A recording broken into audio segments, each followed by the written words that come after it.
저는 네 번째 시험에서 경기 응시하였고 3수 때 최탈하고 6개월 고등학교에서 일 병행한 후 한 학기 올인하고 취업을 하였습니다. 저는 시험 4번 모두 경기 응시하였고 시험에서 이제 지역 선택할 때 고민이 많으신데 저는 지역 선택은 소신지원이라고 생각합니다. 그리고 이번 시험에서는 인력문학 덕분에 1차에서 많은 점수를 얻었던 것 같고 2차 점수에서는 98점 땡땡으로 합격했습니다. 저는 1차 점수가 조금 많이 높지는 않은데 영교에서 점수가 많이 깎였고 인력문학 덕분에 시험에서 정신 똑바로 차리고 그나마 1차를 합격할 수 있었다고 생각했는데 제 인력문학 방법에서는 3수 때부터 정답이었던 것 같아서 오늘 그것을 중심으로 말씀을 드리고 싶고요. 그리고 인력문학에서 제 공부 방법이 틀리지 않았다고 생각한 이유가 B형 풀고 나서 2문제가 남았는데 8분이 남았었어요. 영교 문제랑 일반 영어가 남았었는데 사실 제가 재수 때 이 시험을 봤더라면 2문제 다 날렸을 것 같은데 인력문학이 3수 때부터 안정적으로 잡히고 있었던 것 같아서 정신만 똑바로 차리면 이거 다 무조건 풀 수 있다라고 생각해서 3분 만에 인력문학 기입 빨리 풀자 해서 기입 빨리 풀어가지고 다행히도 정답을 맞출 수 있었고 오히려 영교에서 정신을 못 차려가지고 그 문제는 아예 통으로 날렸던 것 같은데 그래서 저는 오늘 1차 공부 방법은 인력문학 중심으로 말씀을 드리고 싶어요. 그리고 인력문학에서 그리고 이 임용에서 가장 중요한 거는 저는 자기객관화라고 생각을 하는데 제가 초수 때 성적이 나쁘지 않게 나와서 이 정도면 합격할 수 있겠다라고 생각을 했고 그래서 재수 때 설렁설렁 공부를 했던 것 같아요. 그리고 이 공부하는 태도 자체가 시험 자체를 조금 탓했던 것 같고 그 자기 합리화를 계속했던 것 같아요. 이러니까 저를 스스로 갉아먹었던 것 같고 그래서 당연히 성적은 재수 때 초수 때보다 훨씬 떨어졌고 이대로는 공부하면 안 되겠다라고 생각을 해서 조금 내가 어디에서 부족한지 제대로 파악을 했고 이렇게 파악을 할 수 있을 때 저는 수아쌤 모고 강의에서 정말 큰 도움을 얻었습니다. 그래서 3수 때 그 시험을 탓하는 태도를 완전히 버려야겠다라고 생각을 했고 모의고사를 매주 풀어야겠다고 생각을 해서 수아쌤 모고를 22년부터 이제 7, 8월, 9, 11월 다 들었던 것 같아요. 수아쌤 모고에서 가장 좋았던 점을 말씀드리자면 우선 수아쌤 문제는 기출과 가장 비슷한 구조의 지문을 가져오세요. 타 팀의 모고를 봤을 때 무작정 어렵거나 글의 논리가 잡히지 않는데 시험에는 저는 기출과 가장 유사한 그리고 좀 논리력 있는 글이 나올 수밖에 없다고 생각했는데 수아쌤 모고에서는 기출과 가장 비슷한 구조의 지문을 가져와서 시험 때와 같은 연습을 할 수 있었습니다. 저는 그리고 또 수아쌤 수업에서 가장 좋았던 부분은 타 강사의 경우 답안 도출 과정을 스스로 설명하지 못하는 경우가 있다고 저는 느꼈어요. 근데 수아쌤은 그것을 확실하게 설명을 해주어서 좋았어요. 저희가 사실 문제를 풀다 보면은 납득되지 않는 서술형 답안도 있을 것이고 납득되지 않는 기입 답안도 있을 것인데 수아쌤은 질문을 하더라도 충분히 생각을 해보시고 바로 답변을 주시는데도 내가 그래서 틀렸구나 를 이해를 했던 것 같아요. 그리고 이 그래서 틀렸구나를 이해하는 과정에서 저는 실력이 쌓인다고 생각을 하거든요. 그래서 이때 그 모르는 부분이 있을 때마다 수아쌤께 질문을 하면은 수아쌤은 이거 그냥 답이야. most appropriate 한 것이 아니라 그게 왜 답인지를 정확하게 알려주시고 그 부분이 이제 완전하게 납득이 되니까 수아쌤이 푸는 그 과정을 그대로 체화를 했던 것 같아요. 그리고 이거를 에코노미스트 지문 풀 때도 스스로 활용을 해보았고 문제를 푸는 스터디도 했을 때 그 과정 그대로 풀었더니 계속 안정적으로 나오는 것 같았습니다. 그래서 좀 인력문학에 어려움이 있으신 선생님이라면 수아쌤 푸는 그 과정을 스스로 계속 체화를 하면 도움이 될 것 같아요. 그리고 수아쌤 모고만을 풀면은 그 문제 푸는 양이 너무 부족하지 않나라고 생각할 수도 있는데 그때 스스로 문제를 만들어보는 스터디를 하고 수아쌤이 문제를 어떻게 내지? 라고 생각을 하면서 그 문제 과정을 그대로 출제를 해보고 그걸 스터디쌤들과 공유를 한다면 저는 인력문학에서는 아예 어려운 문제가 아니고서는 저는 다 충분히 풀어낼 수 있다고 생각을 해서 수아쌤 그 과정 그대로를 체화하는 것을 추천드립니다. 네, 다음으로 모의고사 활용 방법에 대해서 말씀드리도록 하겠습니다. 최시원쌤과 김수아쌤과 최진호쌤 모고의 가장 큰 장점은 수강생이 질문이 있을 때 출제자의 답을 무조건 우긴다기보다는 저희 학생의 사고 과정을 들어보고 논리적으로 반박하거나 수용할 부분은 수용해 주시는 게 좋았어요. 사실 채점을 해준다는 것이 가장 큰 장점이긴 하지만 그 채점의 과정을 알지 못하면 수강생은 납득할 수 없는 경우가 많은데 선생님 제가 왜 이 부분에서 점수가 깎였을까요? 실제 시험이라면 이 부분이 어떻게 채점이 될까요? 라고 질문을 했을 때 세 분 모두 똑같이 저희의 의견을 들어보시고 이건 이래서 안 된다. 이거는 너의 생각을 들어보니 그럴 수 있겠다 라고 답변을 해주시는 과정 속에서 스스로 실력이 쌓이는 것 같았어요. 저희가 학교에서 일을 해볼 때도 학생들이 질문을 했을 때 그냥 그건 그거야 라고 하면은 애들이 배우는 게 없잖아요. 근데 이 세 분 모두 똑같이 학생의 이야기를 충분히 들어보고 이를 반영을 해주면서 부족한 부분을 함께 채워나간다는 느낌이 있어서 최진호쌤이랑 수아쌤이랑 시원쌤 모고를 풀 때 가장 완벽하게 활용을 하려면 채점을 받고 끝나는 것이 아니라 납득이 안 되는 거는 계속 귀찮게 해서라도 찾아가서 질문하고 이 부분이 이해가 안 되면 이해될 때까지 질문하고 그러면은 이 과정에서 저는 실력이 쌓이는 것 같거든요. 그래서 선생님들을 귀찮게 해서 꼭 부족한 부분은 망설이지 않고 질문해서 논리력과 실력을 쌓아가기를 추천드립니다. 그리고 사실 모의고사 문제를 풀다 보면은 수강생 입장에서는 내가 많이 점수를 안 받는 문제는 이 문제는 틀렸어. 이 문제는 시험에는 절대 이렇게 안 나올 거야. 라고 생각을 할 수가 있어요. 저도 재수 때 그랬었는데 그거는 저는 꼭 버려야 할 태도라고 생각합니다. 시험에서는 뭐가 나올지 모르고 실제 시험에서 그런 걸 탓하면서 풀진 않을 거잖아요. 그래서 오늘도 내가 뭐 하나 배운다 라는 마인드로 그래 실제 시험에서도 이런 문제 나올 수 있어. 그냥 일단 해보자. 그리고 그 90분 안에 무조건 집중해서 풀자 라는 마인드로 하기 위해서는 꼭 정해진 시간 안에 문제를 풀어보고 모르는 거 있을 때는 무조건 해결하고 넘어가려는 습관을 가졌으면 좋겠어요. 특히 그리고 이번 시험에서는 저는 타임어택이 심했던 시험 같은데 앞으로 이러한 시험 추세가 계속 유지가 될 것 같고 이럴수록 부족한 부분을 분명하게 파악하고 이를 메꾸는 것을 추천해야 되는데 이를 메꾸려면은 출제자의 시선에서 문제를 바라봐야 되고 출제자의 시선에서 문제를 바라보려면 출제자와 계속 상호작용을 해야 되는 수업인데 가장 상호작용이 잘 되는 팀이 저는 최시원쌤이랑 최진호쌤이랑 김수아쌤 모고라고 생각했습니다. 네, 저 먼저 작년 최탈했던 해 2차에서 수업 실현이랑 수업 나눔에서 점수가 많이 깎이고 면접은 1.3, 1점 몇몇 감점되었는데 올해 2차를 준비할 때도 1차 시험과 마찬가지로 자기객관화가 필요하다고 생각을 했고 자기 객관화를 하고 이를 메꿔야만 2차를 합격할 수 있다고 생각했습니다.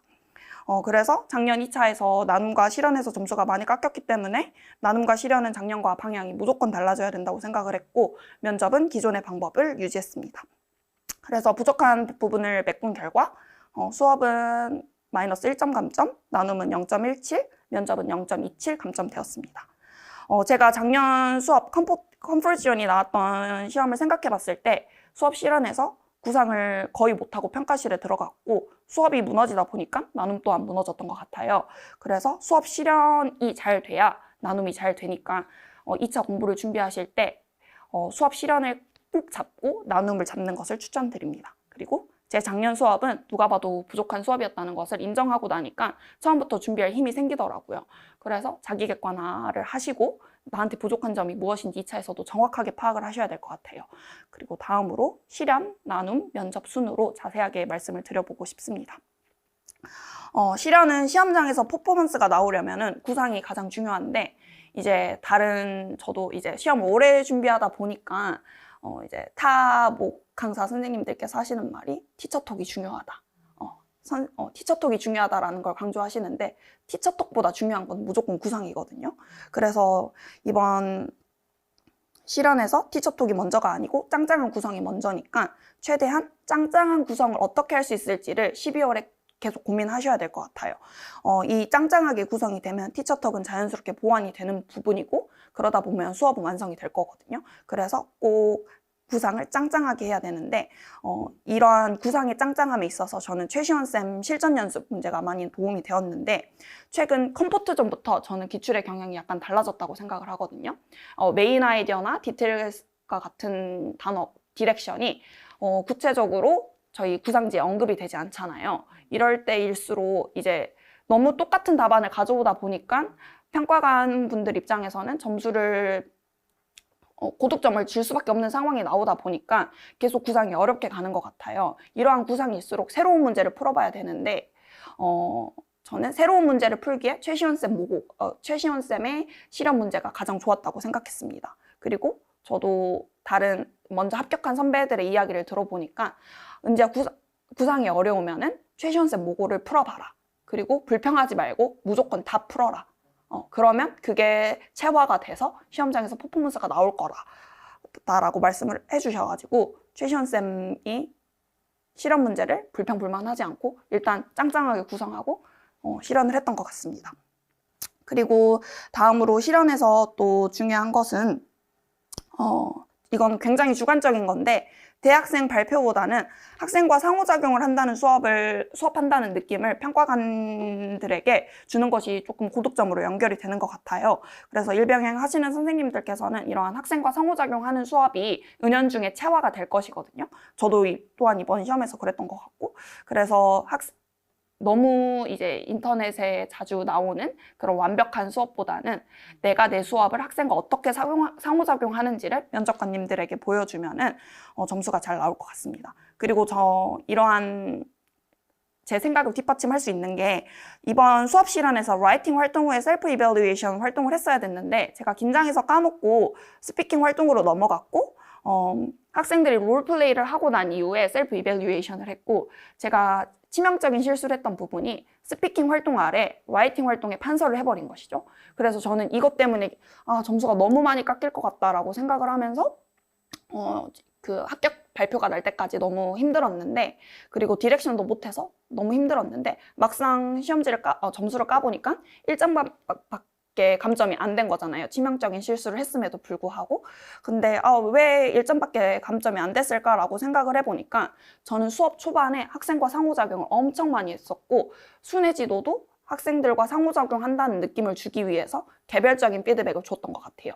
경기에서는 인디비주얼 피드백을 아주 강조를 하고 있으니까 선생님들이 이제 순회 지도를 하실 때 학생 개개인에 맞춘 정확하고 구체적인 피드백을 줄 것을 저는 추천을 드리고 그리고 수업 초반에서는 학생과 상호작용한다는 느낌을 주기 위해서는 학생의 경험을 직접적으로 듣고 거기에 대해서 긍정적으로 반응을 하는 것이 중요하다고 생각을 합니다. 그리고 또 다음으로 실제 수업과 같은 느낌을 주기 위해서는 실제 수업 현장을 생각을 해보는 게 도움이 됐던 것 같아요. 그래서 디렉션이 없더라도 할 수 있다면 가능한 다양한 에듀테크를 사용할 것을 추천드리고요. 이때 좀 실제 수업 현장을 생각을 해보면 온라인 딕셔너리를 사용할 때 저희가 실제 수업에서 애들아 온라인 딕셔너리 사용해 라고 말하지 않고 온라인 딕셔너리 들어가면 너네 발음도 들을 수 있고 예문도 볼 수 있지? 이러한 구체적인 저희가 실제 수업에서는 그런 디렉션을 주잖아요. 그래서 저는 그런 걸 했던 것 같아요. 얘들아 단어 사용할 때 그대로 베끼지 말고 발음도 한번 들어보고 예문 활용해서 한번 풀어봐 라고 말을 했을 때 평가관님들이 끄덕 하시더라고요. 그리고 패들렛도 자 얘들아 패들렛 켜봐 라고 하기보다는 패들렛 QR코드야 들어가 보자 이런 식으로 했더니 그래도 저 선생님이 실제 수업이 어떻게 흘러가는지는 알고 있구나라는 인식을 주지 않았을까 싶습니다. 그래서 2차는 사실 정답은 없는 것 같지만 자신감 있게 실제 교실에서 학생과 소통하는 수업의 느낌을 준다면 충분히 2차에서도 큰 감점 없이 갈 수 있을 것이라고 생각합니다. 다음으로 나눔에서 고득점을 받으려면 우선 수업 실현이 짱짱해야 돼요. 그래서 내가 내 수업을 완전히 이해하고 있다는 전제하에 이를 수업 나눔에 녹여내야 된다고 생각합니다. 그리고 2년 전부터는 나눔이 면접스러워지고 있는데 면접 공부할 때 나눔으로 연결될 수 있는 부분을 생각해야 됐던 것 같아요.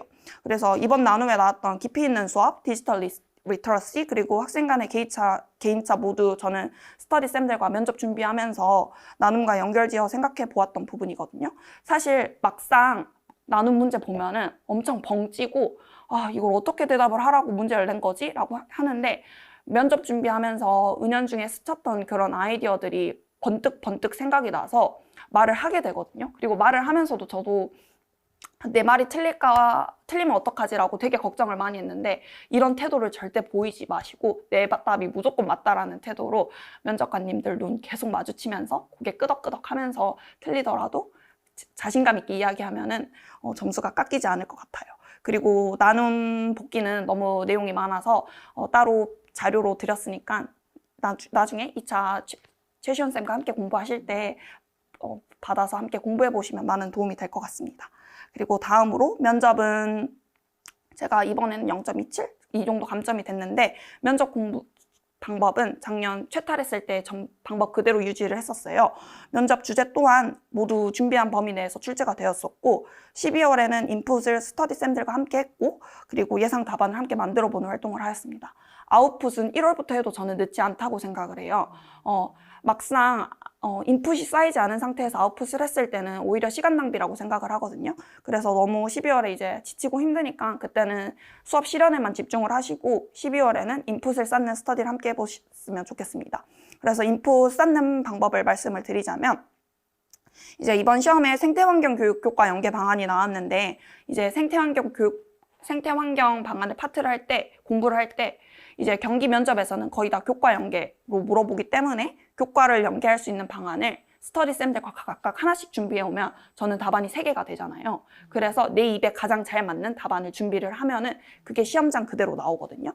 그래서 이제 해당 주제에 대해서 이게 면접에 어떻게 나올까? 이걸 영어 수업에서 어떻게 녹일까? 이때 영어 교사로서 주의해야 될 점은 무엇일까? 학생에게 어떤 방법으로 가르칠 수 있을까를 모두 생각을 하면서 스터디쌤들과 공부를 한다면 저는 면접은 100% 준비가 가능한 영역이라고 생각합니다. 그리고 이제 2차 전반적인 거에 대해서 말씀을 드리자면, 2차는 스터디 구성이 아주 중요한데, 저는 12월에 작년 최달자 선생님들과 함께 구성을 했습니다. 이때 부족한 부분을 서로 보완할 수 있도록 한 분은 수업 실현에서 부족한 부분, 한 분은 나눔에서 부족한 부분, 이렇게 구성을 해서 3명 다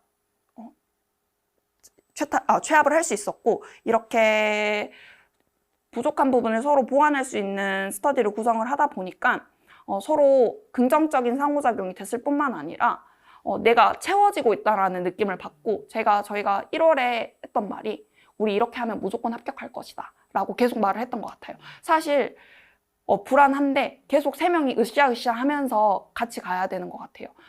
그랬을 때 이제 좀 시너지 효과가 나니까, 만약 내가 이걸 나눴을 때 내 점수가 깎이면 어떡하지? 이런 태도를 가지면 절대 그 스터디는 성공할 수 없다고 생각하거든요. 저는 심지어 12월에 준비했을 때 다 같이 1차를 합격을 했어서 1월까지 스터디가 유지가 됐는데, 대기실이 같았는데도 그냥 같이 했어요. 믿음이 있었던 것 같아요. 내가 이분들이랑 함께 했을 때 내 점수가 오히려 더 높아졌으면 높아졌지, 이분들에게 얻을 수 있는 게 더 많고 우리가 시너지 효과를 낼 수 있으니까 그냥 믿고 같이 가자라고 해서 했는데, 그 결과 모두 다 합격을 할 수 있었던 것 같습니다. 그래서 스터디 하실 때 꼭 나만 얻는다기보다는 내가 이걸 줬을 때 다른 선생님들도 나에게 이만큼을 줄 것이고, 그렇기 때문에 꼭 스터디 하실 때는 나누는 태도가 가장 중요할 것 같습니다. 그리고 또 이제 올해는 1월 1차 합격 발표가 나고 나서 최시현 선생님께서 직접 피드백을 해주셨는데, 저는 가장 도움이 됐던 게 최시현 선생님이 약간 따뜻하다고 해야 되나? 따뜻하지 않고 조금 엄격한 자세로 저희 실현을 봐주세요. 처음에는 왜 이렇게 무섭게 보는 거지? 내가 뭐 틀렸나? 이 생각을 되게 많이 했는데, 생각을 해보니까 그런 평가관들이 한 분은 꼭 있으시거든요. 그래서 거기에 개의치 않고 제 수업을 무조건 끌고 나가야 돼요. 그래서 큰 강의실에서 조금 그래도 나보다는 전문가이신 분들의 눈에서 수업을 바라보고 그분들이 어떠한 반응을 하든 나는 자신감 있게 내 수업을 끌고 나가야 된다. 이 연습에 엄청 많은 도움이 됐던 것 같습니다. 저는 최종 합격 비결이라고 했을 때는 아까 말씀드렸던 것처럼 자기 객관화가 가장 중요한 것 같고요. 저는 3수까지 올인을 했었는데 이제 최탈하고 나서 더 이상 내용적인 측면에서 채울 수 있는 것은 없다라고 생각을 했어요. 그래서 영어 실력만 유지한다면, 기회가 온다면 합격을 해야겠다, 할 수 있겠다라고 생각을 했던 것 같아요. 사실 이것도 그냥 공부가 하기 싫어서 했던 스스로의 변명일 수도 있는데 그래도 내용적인 측면은 계속 열심히 공부를 했기 때문에 내용적인 측면 말고는 영어 실력만 그대로 유지하자라고 생각을 했고 3수 때 1차로 올바른 방향성을 가지고 공부했다는 생각 때문에 1학기 기간제 정도는 해도 괜찮겠다라고 했던 것 같아요. 그리고 일병행 결정 전에 저는 제 나름의 기준을 세웠던 것 같아요. 서울에 응시를 하지 않았지만 꾸준히 1차 점수가 객관적인 지표로 서울이 가장 높게 나오고 있잖아요. 그래서 내가 서울 컷을 넘길 때 나는 공부가 어느 정도 된 것이고 이때 기간제를 해도 되겠다라고 생각을 했던 것 같아요. 근데 3수 때 1차 점수가 서울은 넘길 수 있는 점수였고 그래서 나는 이제 일병행을 할 자격을 얻었다라고 스스로 생각을 해서 일병행 고2랑 고3 가르치면서 했고 비담임이어서 업무에는 조금 자유로웠던 것 같아서 일병행을 조금 편하게 할 수 있었던 것 같아요. 그래도 일병행 할 때 너무 과하게 공부를 하지는 않았고 MD 33,000 그거 계속 날마다 외웠던 것 같고 그리고 인력문학 공부는 놓지 않았던 것 같아요.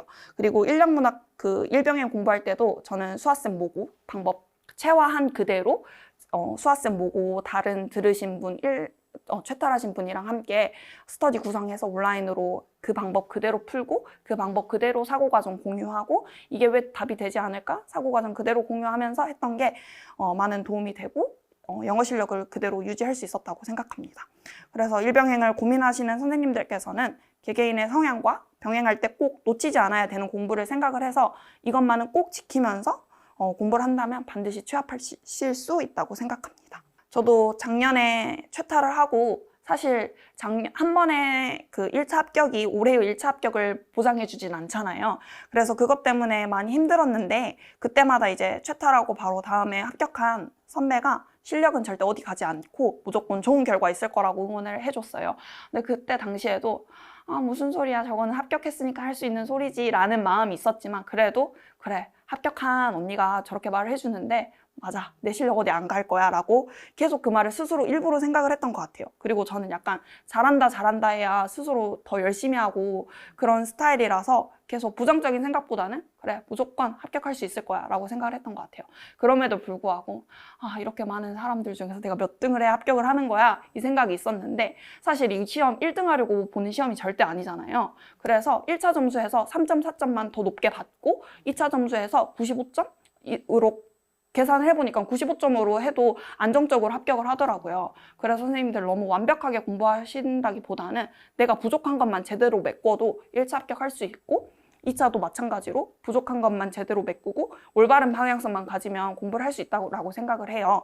그래서 꼭 자신을 믿고 열심히 공부를 하셨으면 좋겠다고 생각을 합니다.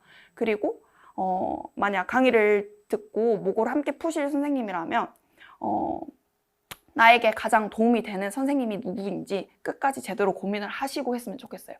저도 여러 선생님들을 거치면서 시간 낭비, 돈 낭비 둘 다 했는데 저는 제가 인력문학이 이 정도로 올라갈 수 있었던 거는 진짜 수아쌤의 공이 크다고 생각해서 여러분들께 공유를 드리고 싶어서 이 자리에 쓴 게 커서 자신감을 가지고 부족한 부분을 잘 찾아서 똑똑하게 메꾼다면 반드시 합격할 수 있을 것이라고 생각합니다.